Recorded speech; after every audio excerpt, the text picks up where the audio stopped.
Hey everyone, Happy New Year. Yes, we're just days away from the new year, and I thought it would be a good time to practice the pronunciation of the word happy.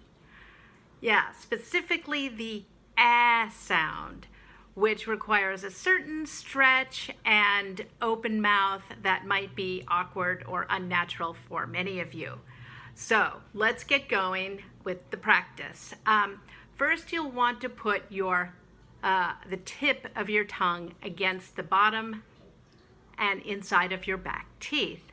So just rest it lightly, not too hard, but you do need to then sort of tense up the rest of the tongue and use these mouth muscles here. Ah, ah, happy, happy, yeah.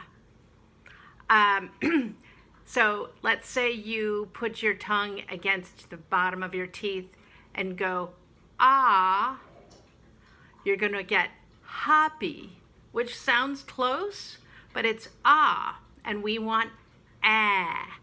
Ah is in so many words: mad, bad, glad, fantastic. So you'll want to master this sound. It is important.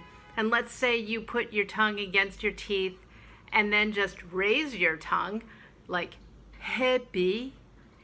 Heppy is a sound, but it's not in happy. Heppy, happy. We want happy. It almost makes you smile when you say it, which is nice when you're saying glad or happy, but the smile can also extend to mad and bad and sad. So it's just a coincidence. But anyway, another interesting note about the word happy, well, it's an adjective meaning fortunate and content or carefree, and hap in Old English meant lucky. So if you were lucky consistently, I guess you were a happy person. So anyway, we don't use hap anymore, but we do use happen as a verb. And if things happen, well, now it's come to mean just occur by chance. What's happening? There's a little happy related to that in there.